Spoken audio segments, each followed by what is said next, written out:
Recording vocals is one of my favorite parts of making music in the whole music making process. Now, to some, it's also a nightmare. Some people absolutely hate recording vocals, whether in the studio or at home. They absolutely, some producers hate it.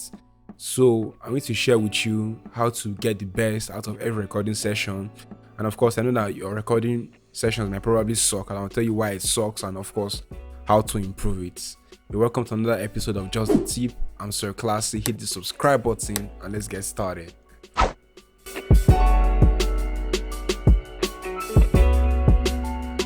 Now, there are several reasons why your recordings may suck. I'm going to share with you top 5 common reasons why your recordings suck and, of course, how to go about it. The most common is under preparation or poor preparation. Now, you know you're about to record a song, you've not rehearsed it, you've not fully written down the chorus or the verse or some parts of the song that are very important. You've not even set up your mic properly. You've not even created the project files. Like, you just want to make a song half. You want to half-ass the whole thing. And of course, the end result will surely be half-assed. Now, to go around this, I advise that you take time out, fully write. If I do type that write out the entire thing. The verse, the intro, the chorus, the if possible backups, to write everything down so that it will be easier for you to go over it. Secondly, rehearse as much as you can.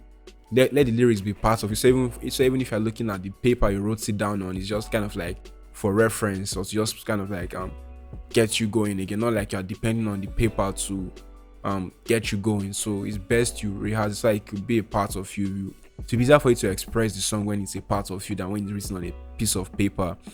Now, another way you can get around this again is before you're about to start recording, make sure your project files is set, your mic stand is proper. Please do not hold the microphone with your hand. Avoid holding the mic with your hand. It's poor practice, very bad practice. Have a mic stand, set your microphone on the mic stand, create your project files, save your project files, get the project settings or create a template, get your settings done, well prepared and tested. Then you can start recording your vocals. Just these simple steps alone can get you 50% there in your recording process. So please, let's get this lack of preparation out of the way whenever we're about to record a song, and so we can start making even more better music. The second reason why your recording session may suck is you do not know your strengths and weaknesses. Now, some artists are really good freestylers, while some are very good songwriters. Now, it's funny when a freestyle artist start trying to write, or when a writer starts trying to freestyle. Because when you're a freestyle artist, you're used to spitting lyrics or singing from your head. You're not used to singing what you're singing or reading from somewhere. So to make you start stuttering or stumbling over your words, and take you longer time, and the feeling will be less genuine. And if you're a songwriter, you're used to reading from the paper, you're used to having the notes in front of you. So now, trying to freestyle, of course, you can always learn these skills. You can always learn to be a better songwriter or a better freestyler, but unless you're learning it, that's a different story. But if you're trying to put out a song and you're trying to get your best song out there, you have to stick to your strengths until your weakness is no longer a weakness, it's now a strength. So always play to your strengths and avoid your weaknesses, especially when you're trying to put out songs. Or maybe even your choice of genre.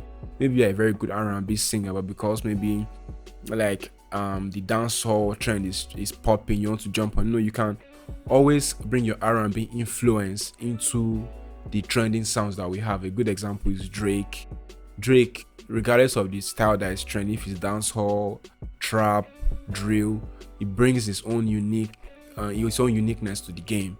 So always try to bring what is unique to you and stick to that. Always play to your strengths. Do not play to your weakness ever. It will only backfire to you. So that's tip number 2. And my third tip is you need to invest in quality equipment. If you're recording at home, do not get a cheap mic. Do not get a cheap Chinese mic for $25. That's just trash. Invest in a recording bundle at least, or invest in a decent microphone of at least $100. I think $100 can get you a decent microphone that will get you a clean, clear vocals. And of course, make sure you have a decent PC also. This is a business, this is an investment. Even though you're doing it for passion, you're doing it for the love, but what you put in, you get. So invest in yourself and you'll see the obvious results coming out. So investing in yourself or investing in music equipment is a sure banker. It's a no-brainer for you to get better recordings for your vocals. Tip number 4 is constant practice. If you look at athletes, for example, athletes are always training every day. When they are not having their match day, they are always training, and during the match day, you see how they perform so spectacularly well. Although they may have their off days, everybody have off days, but like on the average, they perform spectacularly well. You see them always in shape, running, getting the balls to the right angles, and it's not just because it's not luck, it's constant practice, discipline that got them to that point. And as an artist, you should even be much more focused and dedicated than even an athlete, because an athlete, you have to put in your training kit, find a space to train, but as an artist, you can just sit in your bedroom, keep rehearsing lyrics, writing lyrics, sit in a bus, write new lyrics or freestyle to beats while with your headphones in the bus. Like, you can do a whole lot to enhance yourself in terms of practicing.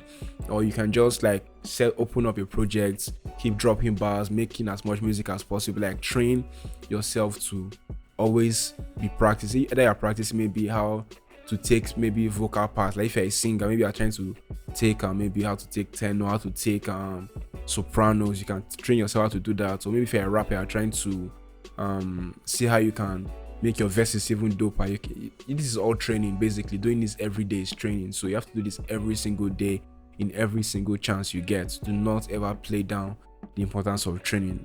Just focus 1 month every single day and be training, and you see how different your songs, like compare your songs a month later from when you started training and a month before you started training, and you see the obvious difference in quality and the maturity of your flows or of your singing pattern. My final tip is poor recording or poor microphone technique. I initially mentioned investing in quality microphone is good, and investing in quality equipment is good, but now let's assume you've invested and you have the equipment, so you have all you need to make really good music, or you have more than what you need to make good music. Now, using it is the problem for a lot of people. Like, you see some people, like, they'll have a very good microphone that costs close to $1,000, and they can barely get anything good, decent from it. Now, it may sound like a no-brainer to a lot of you, but please always have your microphone on a mic stand.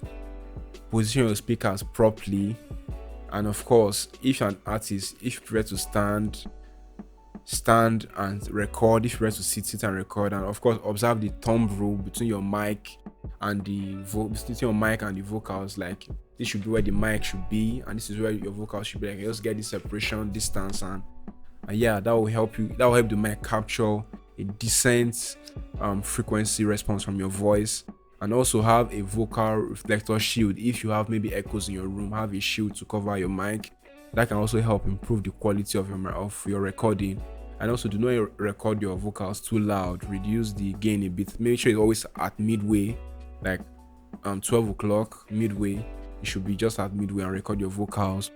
And the software you use, try to spend some time learning the software. Sometimes these days, it's not even about the software anymore, it's about you. Like, it's not even about the equipment anymore, it's just about you using it, and you can do a whole lot with the most affordable equipment. So spend some time to learn your equipment. If you're using a USB mic or a condenser XLR microphone or a dynamic microphone, free or paid software, take out time to learn whatever you have, or your headphones, take out time to learn them, and you see how amazing your recordings will start turning out. So these are my top tips for how to have better recording session as an artist, or even as a producer as well. I'll see you on the next episode. Hit the subscribe button and remain Sir Classy. Cheers.